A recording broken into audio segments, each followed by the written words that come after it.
Wonderful. All right, let's kick off and I'll continue to let some latecomers in as they join. First off, my name is Rachel Lieblein-Gerbala. I'm the Programs Manager at the Spencer Educational Foundation, and I just want to say a huge thank you to Louis for joining us today for the session on influencing without authority, and also to John Burnham, who's on the call as well, for really being integral in coordinating this whole session. So thank you both. Briefly, just a quick note about the Spencer Educational Foundation for those of you who may be less familiar. Our mission is to fund the education of tomorrow's risk management and insurance leaders, so many of you on the call today, and we do so through scholarships for students, through internship grants to risk managers to bring interns into their risk management departments, and also grants to universities and other organizations for experiential learning opportunities and risk management curriculum development. And really quick plug for any students on the line who will still be in school next academic year. Our scholarship application is currently open with a deadline of January 31st. And you all should have my email, so if you have any questions about that, please feel free to reach out. I have a couple of housekeeping notes before we kick off. First piece is that this meeting is being recorded, so you know. Again, if you just came on, we'd love to hear from you. If you could introduce yourself in the chat with your name, where you're calling in from, and your university or organization. We'd love to hear from you. Again, I encourage you to turn your video on. Thanks so much to MJ and Kelly and Seth, who I can now see. It's nice to see you. And last piece, we will be entertaining questions throughout the session. So you should feel free to use the chat to your liking, say hello, ask any questions that come to mind. And you can also feel free to use the reactions button at the bottom right-hand corner of your screen to raise your hand. We'd love to hear voices as well, and I will field those to Louis as we go. And with that, it's now my pleasure to introduce our speaker today, Louis Demire. Louis has over 20 years of experience in designing and delivering high-impact learning and development programs, including professional development, leadership management, and talent development programs. He is currently the America's Learning and Development Partner at AXA XL, and in his role, he is responsible for the design and delivery of AXA XL's leadership and management programs across the Americas, and he also partners with AXA's global teams to deliver high-impact sessions. Before joining AXA XL in fall of 2014, Louis was the Senior Learning and Development Specialist at the investment analytics firm FactSet, and prior to that was the Senior Learning and Development Specialist at fashion company The Jones Group, where he was tasked with the development and delivery of global leadership programs. Louis is a frequent presenter at universities and partners with other organizations as well to deliver sessions related to personal branding, career management, executive presence, networking, interview skills, and leadership resilience. So we have an expert on our hands and really excited for this very pertinent topic today. So with that, Louis, thanks for joining, and I'll pass the floor over to you. Thank you, Rachel. So giving that introduction, it sounds like, wow, I do a few things. So thank you very much. I try to stay busy, right? Well, thank you, everybody. And to everyone who's chimed in the chat, welcome. Thank you for taking time out of your busy day. I know we're all very, very busy. But I hope that today is this next hour for you is an opportunity to kind of work on a skill that I think is super important. And you're probably thinking probably important for you as well, too. And this idea of being able to influence without authority is kind of the way now that to get things done.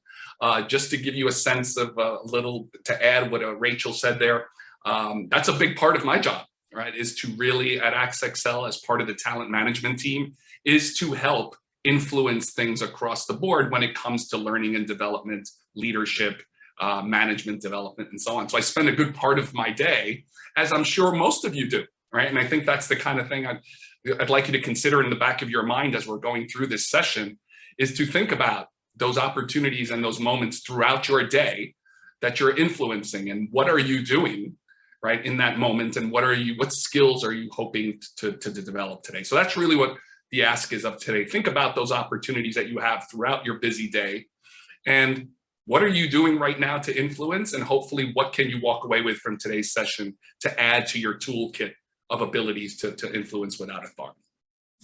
So that's kind of my hope for you. As Rachel said, please chime in via the chat. I'm keeping an eye on it here on the screen, as well as raise your hand if you'd like to take yourself off mute and kind of share a story or an experience that you've had as well too. So I don't want this to just be a one-way conversation. And for those people that know me well, that's not how I operate. So you can see Kelly shaking her head there. That's not how I operate a one-way conversation. I'd like it to be a two-way discussion. So with that, let's kind of dive into the topic here and kind of think about it.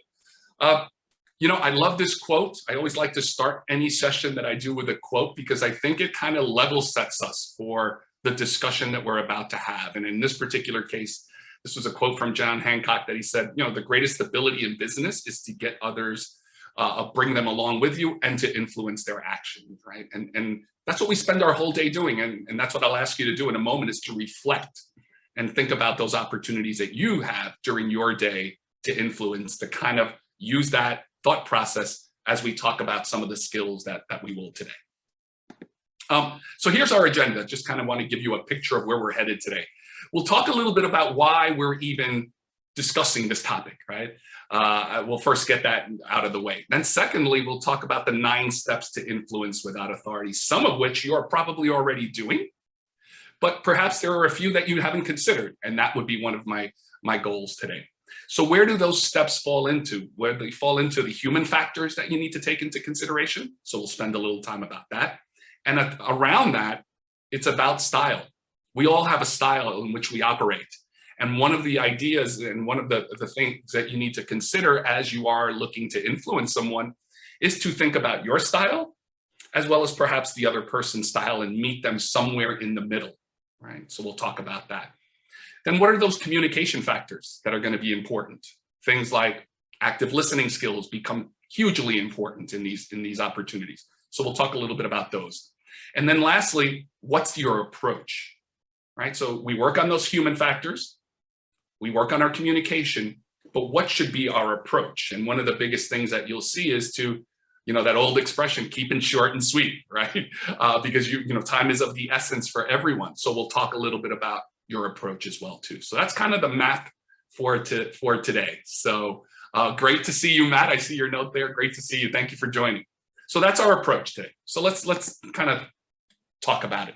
So here's what I would love for you to do in the chat. As I mentioned to you, I'd love for you to reflect for a moment and kind of share those instances where in your day-to-day, whether you're in a particular role at your company or as a student, however, where do you think you find yourself influencing others? Just take a moment to reflect on that. And if you're okay with it, just go ahead and share in the chat. Okay. So what opportunities are you finding yourself where you feel you are influencing someone?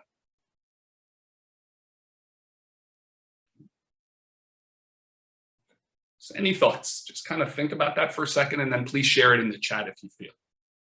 So Matt Gray, right? Price, when you're talking to people about price and exclusion. Yeah, sometimes even when we're going out with our friends, right? What restaurant are we going to?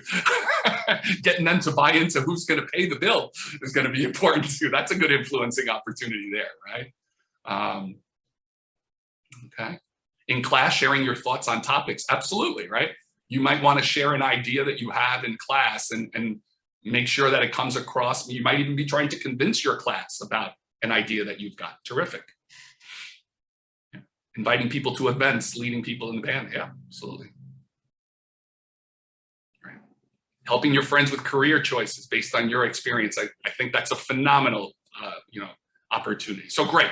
So keep these things in mind as we go throughout the material, right? It's going to be something where you can keep tying it back to these opportunities that you've got and think about it and say to yourself, am I using the human factors enough? Maybe that's something to work on, right? Is my communication there? Maybe that's something to work on. So I'd like you to keep these experiences in your mind as we talk about all these different factors, okay?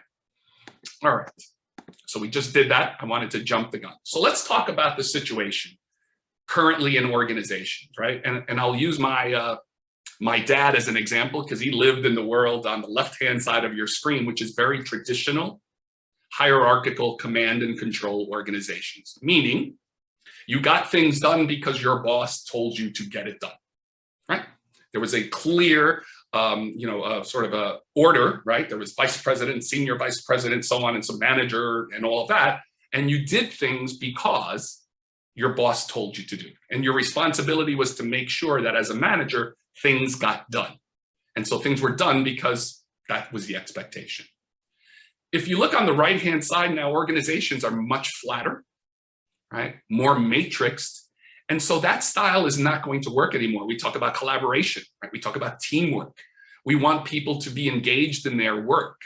So instead of sort of telling them what to do, we want to influence them and get them to do those things because they want to do them, right? To be excited about the work that they do. I'd like to influence you more that way than kind of telling you to do something, right?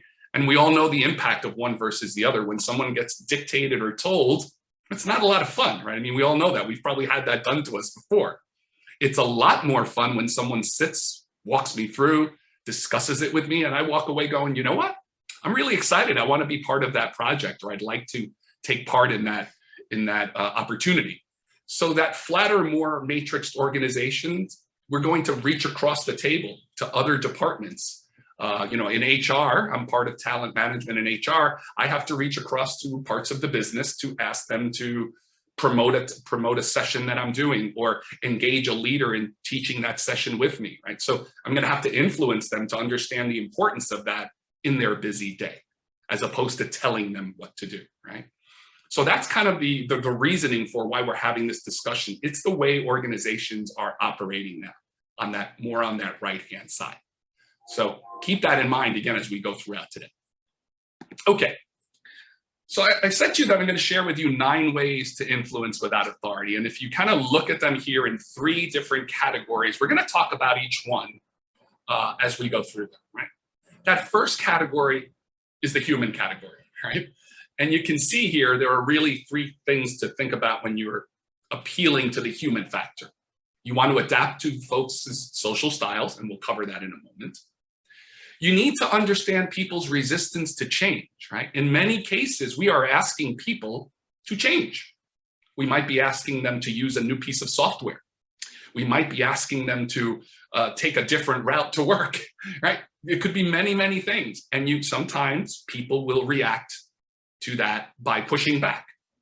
So one of the first things we need to do is show empathy and understand that they're going to resist change. So we'll talk about that. And then the last one here, I'll leave you kind of thinking about this one for a second, is developing your personal power. And I'll talk more about that in a moment.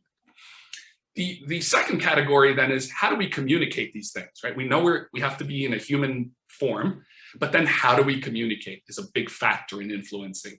And it's stressing benefits over features, appealing to people's emotions, and passing the microphone. And we'll talk those more in depth in a moment. And then lastly, when we've got the first 2 down, then it's thinking about, so how am I actually going to approach my influencing opportunity? And those 3 areas are synthesize, synthesize, synthesize, right? Make it short and sweet and to the point. And not only that, make sure that you're telling a good story that makes sense, right? Not sort of a story that's all over the place. Nobody wants to see an unstructured kind of story, right? Tell me what it is you want me to do, explain it to me, stressing those benefits, but do it accordingly and appropriately. And then the last one is, I'll sum it up for you. If you don't succeed, try again, right? Be persistent, because in many instances, our first influencing opportunity probably doesn't go well, right? We may not get the outcome that we want. So persistence is going to be important, and we'll talk about that. So that's where we're headed, okay? Any questions so far? Just want to quickly stop there in the chat. Right. So 3 key areas: human factor, communication, approach. All right. So let's look at the first one, right? Those human factors. So we want to understand people's resistance to change. We want to develop your personal power. And we want you to consider people's social styles. And those are the 3 things we're going to look at first. And we're calling those the human factors. All right. So the first one, as I mentioned to you before, think about many of these things that you're influencing, right? People have a particular way that they understand and deal with change, right? Some people are very, they look at it as an opportunity, right? Great, right? I get to use this new system on Monday. You have others who go, I don't want any part of this new system on Monday. Right. So when we are appealing to them and trying to influence that group of people who are very scared, concerned, is understanding why. right? There's a natural resistance to change. Right? That's who we are, right? And the question then becomes, how do I still influence that person while knowing full well in the back of my mind that there's a resistance to that change? Right? And that comes through a discussion, right? First of all, it's being empathetic. So if I were trying to convince or influence Rachel to use this particular system, I'd say, you know, one of the first things, and she pushes back, I'd want to understand what her resistance is, right? And so it's tied to one of the other factors, which is communication, right? Listening. Right? Hey, you know, I'm really scared. I've never used this kind of system before. It's going to slow me down. And say, absolutely, I get it. You know, totally understand that could be causing that resistance to change. Right? So that empathy becomes hugely important because in most influencing opportunities, this is what you want to sort of take away from this part, is you're generally asking people to change in some way, shape, or form. Right? Whether that is convincing them to use a new process, convincing them to use a new tool, right? Convincing them to provide you with resources. Those resources could be money. Those resources could be people, right? And so they may be hesitant, right? We don't have any money. We don't have any resources. And you've got to somehow get past that, right? And to get to the heart of what's really stopping you and understanding that as you go through it. So understanding people's resistance to change becomes hugely important. And the way that you handle that is through empathy, kind of putting yourself in their shoes and understanding where they're coming from. And then saying, but I'm gonna help you, right? Here's how this is gonna look like. And we'll talk about this in a moment. Okay. Have you ever encountered that? So very quickly in the chat, I'd love to hear from anybody there. Have you ever encountered sometimes when a feeling that you can tell that someone is hesitant to change, right? So great. So Grant, thank you for that. Yeah, right. Chances are we're asking people to change. So we need to take that into consideration, right? What happens if we don't recognize people's resistance to change? What do you think? What do you think is going to happen to your influencing opportunity if you don't stop and recognize that resistance? Go ahead and just type it in the chat if you're more comfortable. Yeah, failure in many cases, that's right. You're probably not going to get to that point, right? They become overwhelmed. Absolutely. Great point, Sarah. Yeah. They don't even want to do it, right? They'll continue to resist, right? Feeling disrespected. And one other thing, they stop listening, love it, right? This is all the impact of not recognizing someone's, concern, right? Their resistance is even strengthened, absolutely, right? They become even stronger. They dig in. Great point, MJ. Yeah, absolutely. So keep that in mind, as you are thinking about this, that people, sometimes the lack of clarity is what we see as resistance, right? Because generally, what's the first question that somebody will ask you when it comes to change, right? Let's say you're implementing a new system. What's the first thing people want to know? Go ahead and type it in the chat. What's the first question people will ask? What's in it for me? How does it work? Why? Kelly, yep, absolutely right. How will this impact me? Yeah. And if we don't address that, then we can't move on, right?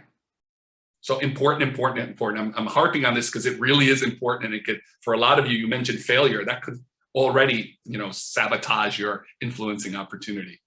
Yeah, when will I get back in my comfort zone? How's it better? Yeah, absolutely, right? These are all things that people are asking themselves in their head. And if we don't address them right away, we're just not going to get past that, right? So great, terrific, love the engagement, thank you.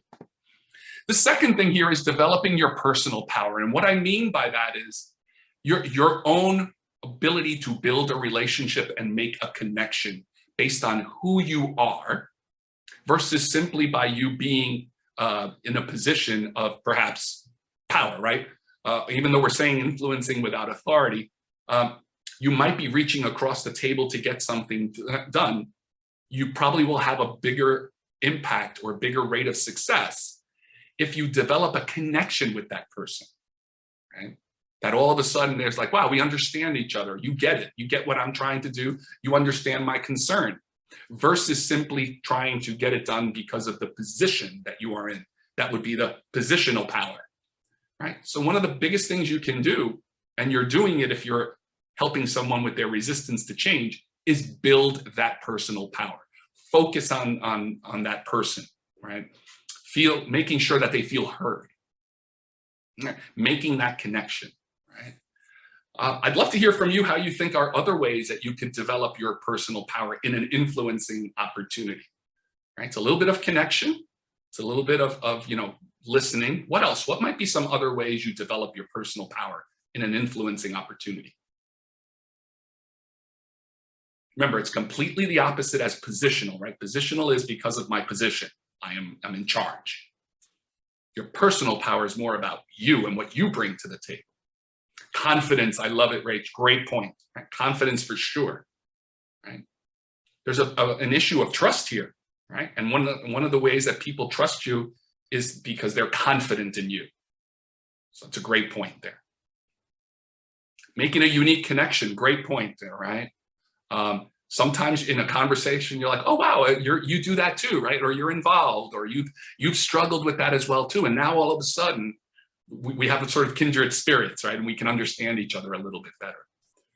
Totally, Kelly, I mean, right? Taking others along with you as opposed to telling them, you bring them along, right? Help them see the path forward, absolutely. Grant, so true, right? Providing facts, and we're going to talk about that in a little bit in your approach, yeah. Great point, Seth. Learning about your job and about the world so you can help in supplying the wisdom to the conversation. That's right. Kind of understanding what's going on around you as well, too. So that then what you're bringing to the table helps that other person, right? So that's personal power at its core, right? You want to bring something to the table that ultimately helps that other person while you're asking them for something from them. So terrific, love it. Let's look at the third one here. And I can certainly, Rachel, if you'd like, I can provide this chart for folks that attended today after today's session, right? Because I'm not going to expect you all to remember this. But one of the biggest things that you can also think about is somebody's style and also your style, right? And the words will kind of start to give you a sense of what that style is like, right? Think of just simply the word driver. If you didn't have this slide up here and I said to you, hey, guys, I'm a driver, what might come to mind aside from an Uber driver? Right? Uber. But what might come to mind if I said to you, my style is I'm a driver? What might that be? What's a word that comes to mind for someone who might be a driver? Go-getter, absolutely. Direct, producer, yeah, love it. Right. So you could see that drivers, right? They want to get to the point very quickly, fast and direct. They want to make a decision. Right? So think about the way you have to influence a driver, right? When you go to make your case to a driver, you want to be short and sweet, right? Analytical, slightly different. Just by the word analytical, you know you better show up to an analytical with some facts and figures and some data. Right? So keep that in mind. A CFO, right? If you're going to ask a CFO for money or resources, right? They're going to want to know, well, what's in it for me, which you all mentioned, but what's in it for me when it comes to dollars, right? Might be important to a CFO, right? So the analyticals want the data when you come to influence them. And so the two styles at the top here, if I were to summarize them, they are very objective driven. They put what's the task at hand first. So as you go to influence, they put that first. So tell me what it is you're looking for. Tell me why it's important, right? Very, very direct. The two styles at the bottom, if we look at the bottom of the slide, expressive and amiable, they're more about the relationship. Right? So when you go to talk to an expressive, they want to engage you in a conversation. They want to talk to you. They want to understand what you're asking them to do, right? They want a story. Tell me the story. Get me excited, right? Same with an amiable, right? Amiables are champions. They want to champion your cause, but they're going to get behind the cause if they feel good about it. So you need to appeal to their emotion, right? Okay. So as you think about these styles, and again, I'll share these, so don't worry about going crazy, writing down notes, right? Think about your style too, right? I'm an expressive, so I'll be honest. I'm gonna put it out there for you. I'm an expressive if you didn't figure that out already. So if I were going to a driver or an analytical to influence them, what do I need to just take into consideration about my style as I go to speak to a driver in an analytical? What should I be thinking about in the back of my mind that might not resonate with a driver in analytical? Keeping it short and simple and direct, right? I want to tell a story. I want to talk. I want to engage. I want to have a chat.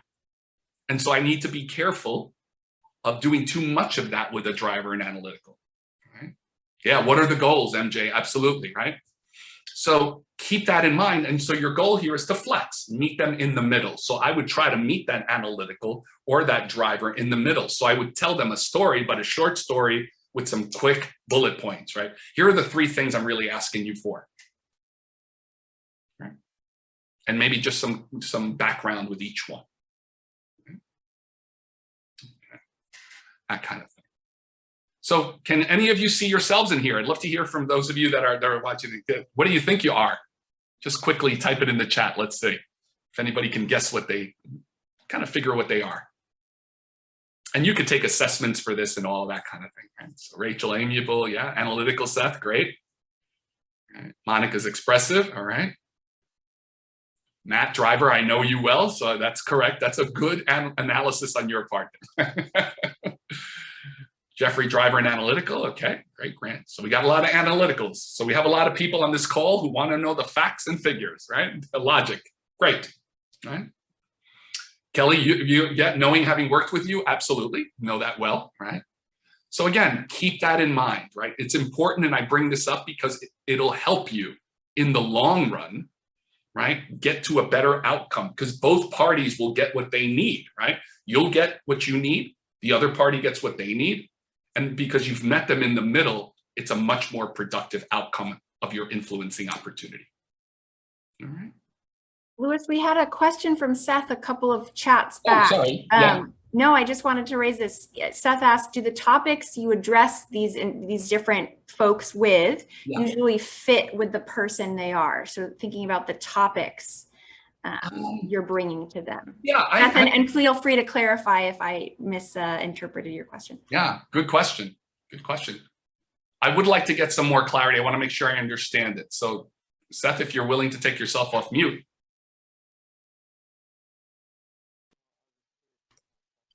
Seth, for some reason, we can't hear you. Looks like you're not muted. So I'm going to take a stab at it. If what I'm understanding is that, do I go to certain topics or not with certain styles? Is that what I'm thinking? Yes, maybe. You can even just type it in the chat, Seth, if you want.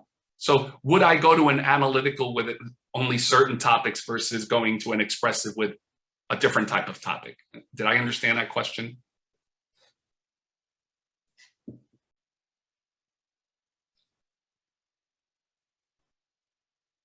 Okay, so I'll give it a shot. So the answer is I could go and influence any of these folks on any particular topic. So if I were going to ask an analytical for, it's about how you go about it, right? The what can be the same, right? I can ask all 4 of these styles for resources for a new gym in our building, right? I don't know, I'm making this up completely, right? It's how I'm going to go ask them, right? So the drivers and the analyticals, I'm going to probably go to them with some facts, some numbers, what it would cost to build the gym, what would it be, what would be the benefits to the group and to the company if we built this gym, right? Whereas the expressives and the amiables, the way that I would tell them is success stories. I kind of share some comments that we've had from people. I might say, hey, some of our employees, some of our colleagues are kind of really excited, have been talking about a gym. I think it would be a great way to add a social element, on and on and on, right? So it's the how I would go about these, but I wouldn't pick and choose my topics. It's just how I would go about the influencing opportunity. Yeah. Okay. MJ, I see your comment there. I get that question all the time. It's a great question. You do tend to see, there is a tendency, I don't want to say that every analytical is in the insurance industry or every insurance person is an analytical. You do have a prevalence of people who show signs of analytical and driver in the insurance industry, yes. Yeah. So you'll see more drivers and analyticals. And there's a variety of assessments that people can take to kind of see where they are, okay? Great questions, I love them. All right, so what I'm gonna ask you to do here, take a second, right? Are you using any of these, do you think, right now? Are you using any of the human factors currently? That's number one, part one of the question. And then secondly, which is one that you can kind of take away from today's session and start using a little bit more of? Right. So are you using any of the ones that you've seen here? Are you adapting to people's styles, or maybe you're developing your personal power, or you're good at understanding people's resistance to change? So maybe you're using one of these in some way. Or is there one that you feel you're going to work on a little bit more as you leave today's session? So just give you a moment to type that in the chat.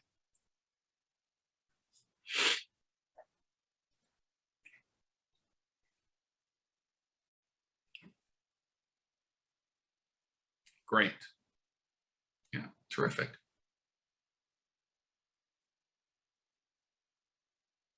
Yeah, the style one is really really important. Just understanding how people come to an opportunity, for sure. Yeah.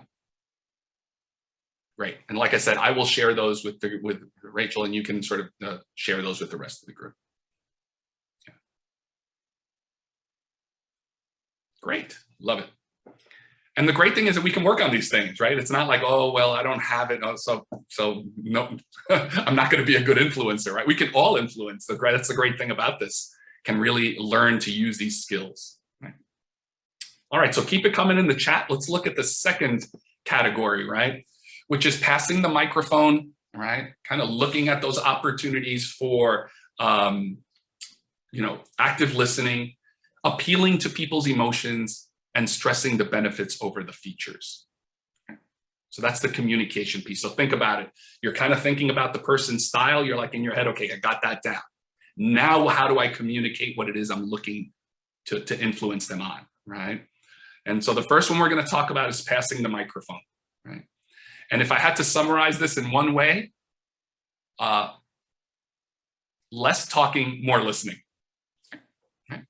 Sometimes we feel if we're trying to convince or influence someone that we have to talk a lot. And actually, that's not the case. That's actually a mistake, right? Once you're kind of engaging someone in a conversation about what you'd like them to participate in, whether it's, like I said, you're looking for resources, you're looking for funds for a project, you'd like someone to buy into your idea, you're making a pitch, it's give your pitch and then give the opportunity for the other person to speak. And that's what we mean by passing the microphone. I wish I could tell you that there was some secret formula, but when you pass the microphone successfully, what's the message you're sending to the other person, do you think? When you pass the microphone and really get good at that, a lot more of the active listening, what's the message you're sending to the person you're trying to influence? Yeah, we care about your opinion. I want to hear from you. I'm here for you. I value your opinions, right? Absolutely. Right. You're sending that message. Tell me more, right? If they ask you questions, you're much more engaged, right? You're bringing them along, to quote Kelly's comment in the chat. You're bringing them along the journey versus simply telling them what it is you want. Right? They can almost envision themselves in that world that you're trying to sell them on, if you will. Right? What value can I provide? Giving them an opportunity. Absolutely, Grant. Love. Yeah. I believe in your mindset. I think that's a great way to think about it, DeAndre, right? You believe in your mindset, right? And they're starting to say to themselves, yeah, I can see that. I can picture that. I can visualize that. Absolutely. Dawn, so true, right? I'm going to make this work with you. So now it's a two-way conversation. Terrific. So that's what passing the microphone is, becoming an active listener, really, really engaged. That's why I love this picture, because it says it all, right? That person is truly looking in that person's eyes, kind of leaning in. You see the body language. Send the message that this is not about you getting what you want only, right? I want to hear your resistance to change if you've got it, right? It's sending that message, I'm going to work with you, to Dawn's point. So that's the first one. Second one is appealing to people's emotions, right? People want to deal with other passionate people, right? They want to see you're excited about the project you're asking them about. They want to see that you are passionate about the request that you're making, right? And so share a success story to someone who's maybe concerned about how long this is going to take or how much money this is going to cost, right? A positive story. Hey, I get it. I understand that you're a little resistant. Actually, let me walk you through what this might look like for you and actually the long-term savings or the long-term benefits, which is the next thing we're going to talk about. Okay? So appeal to their emotion. If someone you see as being resistant, don't ignore that, address it. Appeal to that emotion that they are demonstrating to you. So it's almost a two-parter here with appeal to emotion. First of all, come excited, right? Come ready to pitch that idea from a place of, you know what, I believe in this and I'd love for you to believe in it too. So that's one part. The second part is appeal to the other party's emotion when it comes to resistance to change, to hesitancy, to concern, right? And say, I understand it. Let's talk about that for a second. So you can kind of see how all of these things sort of lean on each other, right? All of these different factors lean on each other. Right? If you don't appeal to somebody's emotion, whether that's hesitancy, resistance, concern, what's going to happen at that point? If you don't acknowledge the emotion of the other party in your influencing opportunity, what's going to happen to that opportunity? What's going to happen to that other person? Right? What do you guys think? If I don't address the concern someone has to the influencing opportunity that I'm bringing to them, what's going to happen to my opportunity? They might stop talking, Matt, right? They shut down. Yeah, absolutely. Anything else? Think about that. You might never get an audience with them. That's so true, Monica. That might be your only opportunity. That's absolutely right. Great point. Yeah. So you want to make sure you get those opportunities. You could burn a bridge. They ignore the opportunity. So true. Great, guys. So again, keep that in mind. Don't ignore it. Right? You want to make sure it stymies your progress in the conversation because it's like you're bulldozing somebody over, to use an expression, right? You're just ignoring their feelings. Great. And then the last piece here when it comes to communication is stressing benefits over features. I will tell you in my experience, this is the #1 communication mistake people make when they are trying to influence someone else. So if I could have you make sure that you think about one thing here, at least the human factor to me is very important for those of you who know me. But then when it comes to the communication factors, this is crucial, right? A few of you mentioned it in the chat and you said, what's in it for me? And that's important. If you couple the resistance to change to the what's in it for me, if you take care of those two things, you are overcoming some really big hurdles in your influencing opportunity. Right? So what do I mean by stressing benefits over features, right? If your software or whatever it is that you're looking to do, you're looking to get 2 more people on your team, or you're looking to get $10,000 for a project that you're looking to start up, right? And you're going to a particular person, that person doesn't, probably wants to know, how is this going to benefit them, quite frankly, right? Do I get a cool product? Is it going to save me money? Is it going to save me time? Right? It's great if you go through the list of all of the wonderful things your product does. That's the features, right? But ultimately, what does it do for me? Right? That's what that person's most interested in, right? Especially, who wants to know that right away? Which of the 4 styles would want to know that pretty soon up front in your pitch to them? Which of the 4 styles wants to know it right away? The drivers, absolutely, right? The driver, tell me what's in it for me, and I'll keep listening, right? So your drivers are going to want to know this, right? So think about that, right? Don't go through the laundry. It does sound like a lot like sales. It does. A lot of the factors that you're doing here from an influencing aspect is you are selling, and we sell all day, right? We kind of sell all day, no matter what we're doing. Yeah. But remember, you could be influencing someone to have an idea in the classroom, right? If you feel strongly, I'll never forget, I'll give you a great example. I remember writing a paper about the play about Macbeth. I happen to be a big Shakespeare buff. And so I remember writing a paper about my theory on who led to Macbeth's downfall. And I thought that it was, in my eyes, it was sort of his pride and his desire to become king and be all wonderful and all of that stuff, right? But there was a lot of influencing that happened along his path, right? Lady Macbeth had a play in there. A lot of the people, his fear of being killed and so on and so forth. And so I remember kind of in class giving that speech and the professor coming to me after and going, that's pretty good. You sold me on that one. I was like, oh, okay, good. So again, we are kind of selling no matter what we're doing. It could be in school, could be at work, right? Could be with your friends. You all mentioned, right? I am also very big into wine, and sometimes I have to influence my friends to try a wine that maybe they would have never tried before.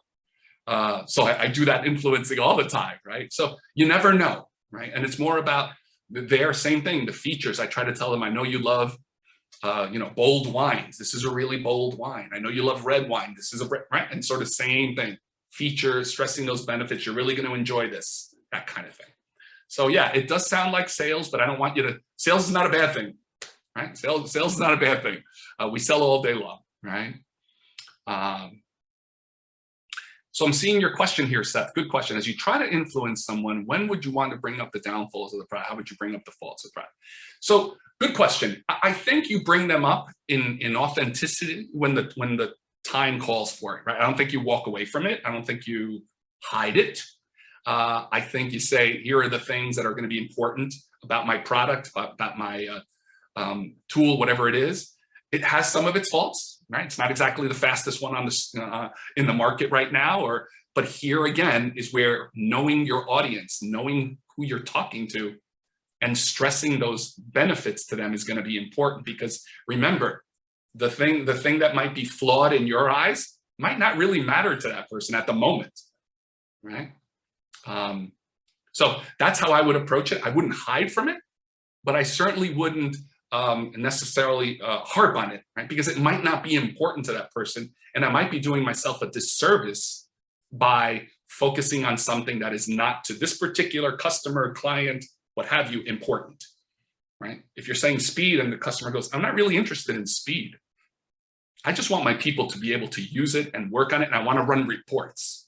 Great. This thing does tremendous reports, right? So important to kind of think about your audience and what they're looking for there. Great. All good questions. All right, so same thing here, guys. Love for you to take a moment and think about, do you need to do a little more of listening and less talking sometimes, that you get yourself caught in these opportunities, right? Or do you need to be a little emotional? And what I mean by that is remembering to tune into other people's emotions, or you yourself being a little more passionate when you come across about when you're influencing.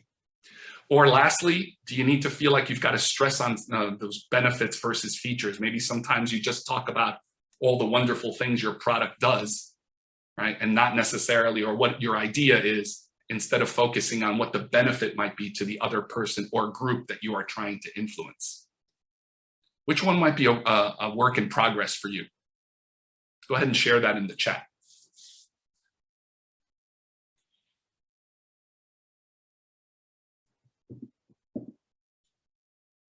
Okay, Seth, yeah, that's okay, right? And appealing to emotion, again, can be just you kind of being observant, right? And keeping an eye on how the person is reacting as you're talking, right? And then appealing to that, hey, I see you're concerned, or I can see you're really excited about my idea, right? And so that's a work in progress, absolutely, right? Monica stressing the benefits, yeah. You want to hear the features yourself, absolutely, Rachel, yeah, right? Appealing to emotion, yeah. Encouraging the silence, I love that, Grant, that's such a good point, right? Allow them to speak their part, don't interrupt them, let them say what's on their mind, right, for sure. Sarah, see, that's great, what you just mentioned there, right? Stressing benefits over features. As an analytical person, you like seeing the features, right? But the other person may not really care about the features, right? They're interested in what the benefit is. And that's what we're talking about. Meet them in the middle, right? So great self-awareness on your part there. Terrific, guys. I love this engagement. Okay. Let's look at the last piece. So we got the human factor down, we've got our communication factors down, and now we're going to round this out by our approach. How are we going to actually deliver this influencing opportunity? And so one of the biggest things we can do is keep it short, to the point, right? Keep making sure that we're addressing the things that are going to be important for you to get your message across. And we do that repeatedly, right? Second part is, not only do we do that in a short and sweet fashion, but we also do that in a fashion that makes sense, right? There's logic to the way that we present our case, right? Just like you would read a story that ultimately takes you to an end, right? Or a call to action. Same thing here. What is the ultimate thing that you would like me to do, right? You want to make sure that you're telling that story in a way that makes sense. And then lastly is, know that your first one may not go well, right? I've had plenty of them where I've had to go 2 and 3 times, right? But every time you're learning more and you get feedback about, okay, well, what didn't I do in this particular case, right? So let's talk about each one a little more in depth, right? So synthesizing, right? When you want to synthesize, what group do you definitely want to make sure you synthesize your message with? So see how we're bringing all these things together? Which of the groups that we talked about, those styles, are we going to make sure that synthesizing is important? Yeah, analyticals, and there's one other that synthesis is going to be very important too.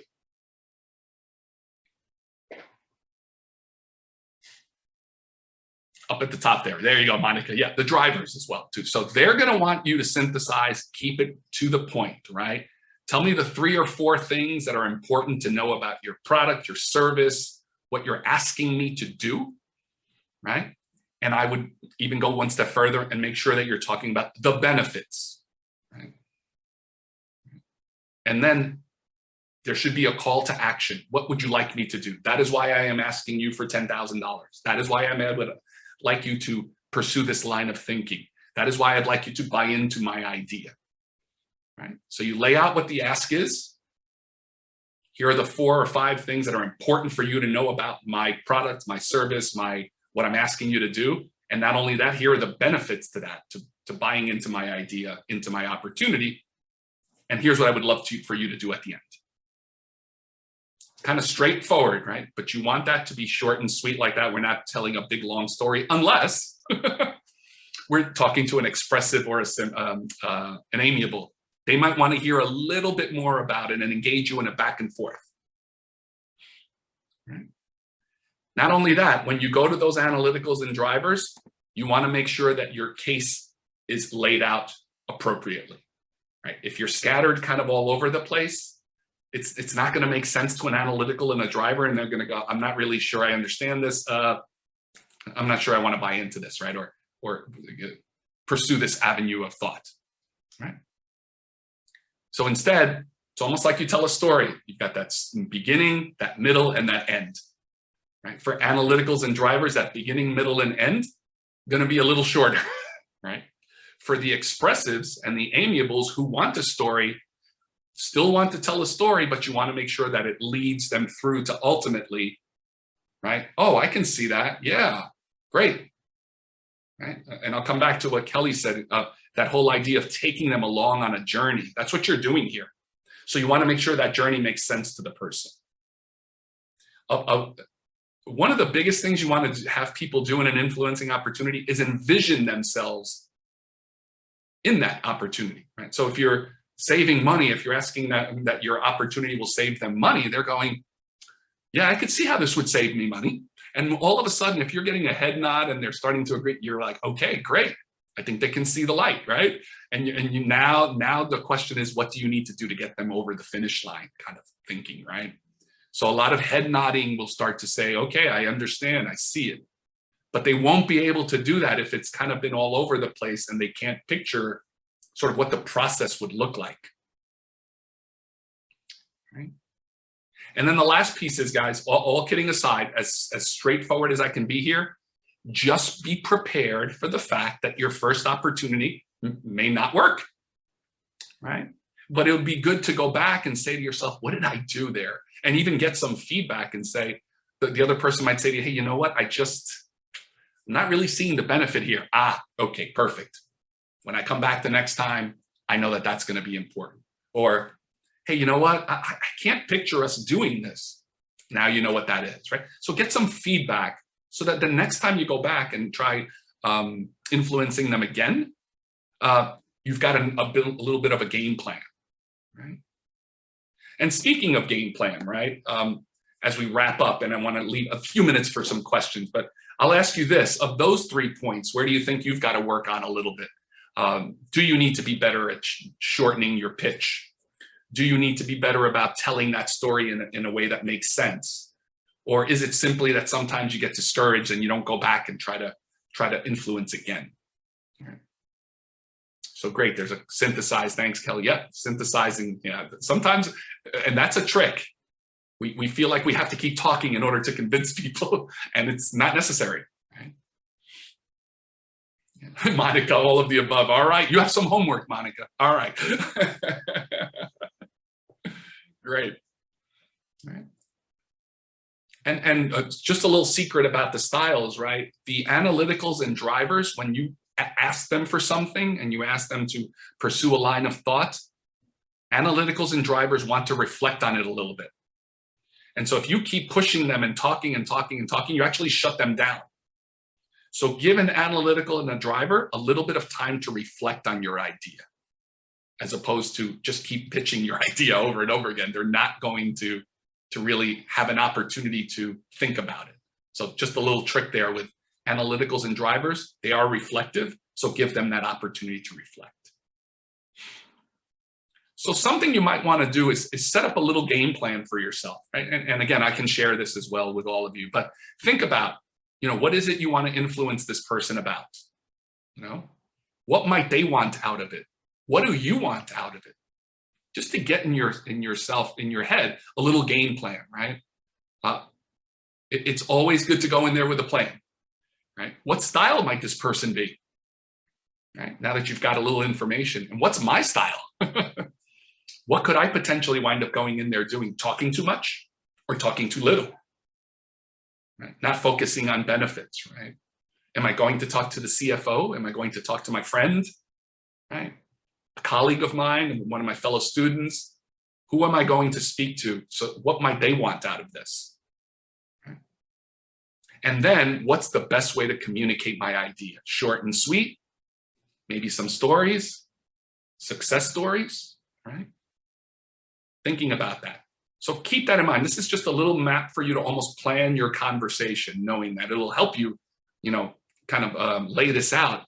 And then ultimately you can kind of go in there now with, I don't want to call it a script, but it's just a way for you to say to yourself, okay, so here are some of the things I need to consider, right? So again, I can share this with all of you as after today's session. So I'm going to stop here, and we'll open it up to questions, but I certainly would love to hear from all of you. Anything that you kind of can take away from today's session that might be helpful to you, something that you never thought of before, or you're like, wow, that's interesting, I'm going to try that. Would love to just hear from all of you what you might try. What are some takeaways for you from today's session? And please, we're open to questions as well, too.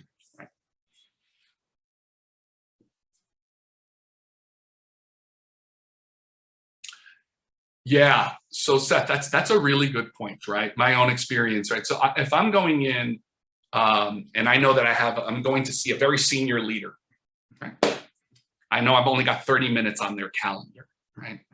I'm going to go in there and make sure that by the time those 30 minutes are over, I might not even use the 30 minutes knowing it's a senior person. I might even try to send them the message, I'm respectful of your time. So I've come in here with 15 minutes of your time and I'm going to address that, right? I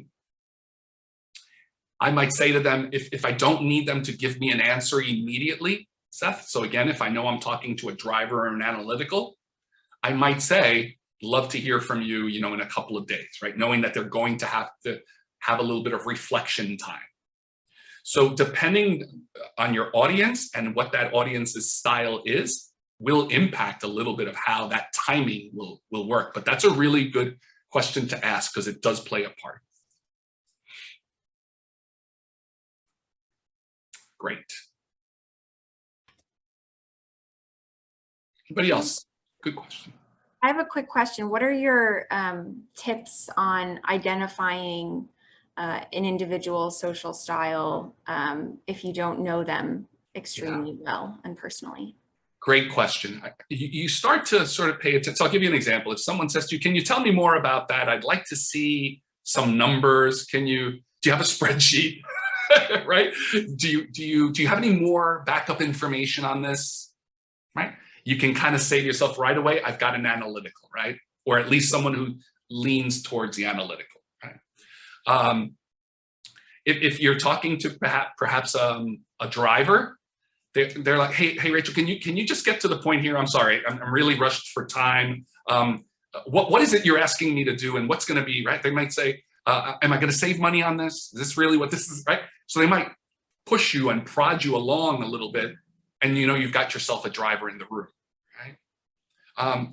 If you've got an expressive, you're thinking about someone, hey, I'd love to talk more about this. Why don't we brainstorm? Why don't we, let's get in a room and talk about it, right? Or let's get on a phone call. And now you probably have someone who wants to hear more about the story, wants to, hey, share some successes here. I'd love to know what other companies are doing. Is someone else using this, right? They're going to ask you a lot of questions, but the style of question is going to be much more conversational, right? The analytical is going to ask you for the backup data to your case, right? So if I'm saying, hey, my model that you can use is going to save you or increase your rate premium, if we're talking in insurance, right? Well, someone's going to say, so show me how that does that, right? Someone's like, can you show me the numbers, right? So you can start to see little behaviors from people just by simply being in tune. That's why that active listening is so important, right? Because you'll start to get some clues by people's body language and the things that they say. Quickly, you can say to yourself, some people, I think it was MJ, did you mention people's career choices, right? Or people in certain roles. So you probably figured, you're talking to a CFO, chances are they're an analytical. So you almost can say to yourself that, right? An underwriter, chances are they tend to be more analytical. So you know how to approach them when you're trying to talk about an idea. Yeah. Love your comment there, Ben, how you say something and thinking about who I'm talking to rather than just taking more. Absolutely great.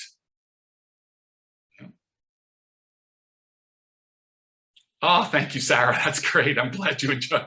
Yeah, it's important. It's important. One of the biggest skills, guys, that I will tell you, and if you talk to anyone, it's a key skill that down the road for those of you that want to pursue leadership opportunities and so on, is this idea of reading the room. And that's kind of what you're doing here, right? It's a big, big thing, right?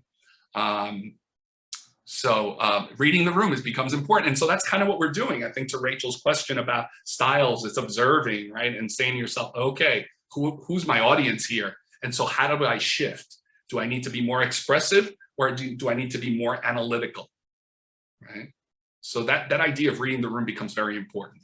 But thank you for your comments. MJ, I think that's a question for Rachel, but this content, she has it. So how will you be sharing that? Yeah, so number one, Louis, if you're willing to share the slides, I will send them out to everybody on the call today after this, likely tomorrow. And this session is also being recorded as we speak and will be posted on our website after the fact. So you can revisit it whenever you want, share it with friends and colleagues as you please. And I can, when I send out the slides, I will also share the link to where you can find the recording. And I'll just share with you a couple of really great resources. There's a really great TED Talk about influencing without authority. It's called Remember to Say Thank You. Right? But it's about that, right? It's make sure you say thank you for the time that someone took to listen to your idea and so on. So it gives some tips on influencing without authority. Great article in Harvard Business Review if you just Google this, Power Cues, the new science on influencing others. And then if you have access to LinkedIn Learning, you can certainly, the topics are out there too. So just to give you some extra resources as well, please feel free to reach out to me. I love this topic. I think it's an important topic as we continue on. So if anybody wants to reach out, of course, please feel free as well. Wonderful. Well, I want to respect everyone's time. Lewis, thank you so much. As You're you can welcome. see in the chat, this was just fantastic. I think we all have amazing takeaways from today's session. So really appreciate you spending the time to be with us today. Again, anyone, if you have questions, feel free. You have my email. Feel free to email me and I can pass on any questions to Lewis directly and get you connected in that way. And just a quick heads up, we do have another webinar coming up next month, December 9th.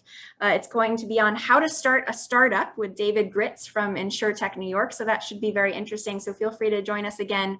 And with that, I hope you have a great rest of your day. Thanks for being with us. And Lewis, one more time, thank you. This was a pleasure. Rich. Thanks for the opportunity. And Kelly and a few folks that I haven't seen, Matt, in a long time. Great seeing you guys. Thank you for coming. You're welcome. Good seeing you, Lou. Yes, absolutely, my friend. Take care. All right, guys. Bye. Bye. Seeing you.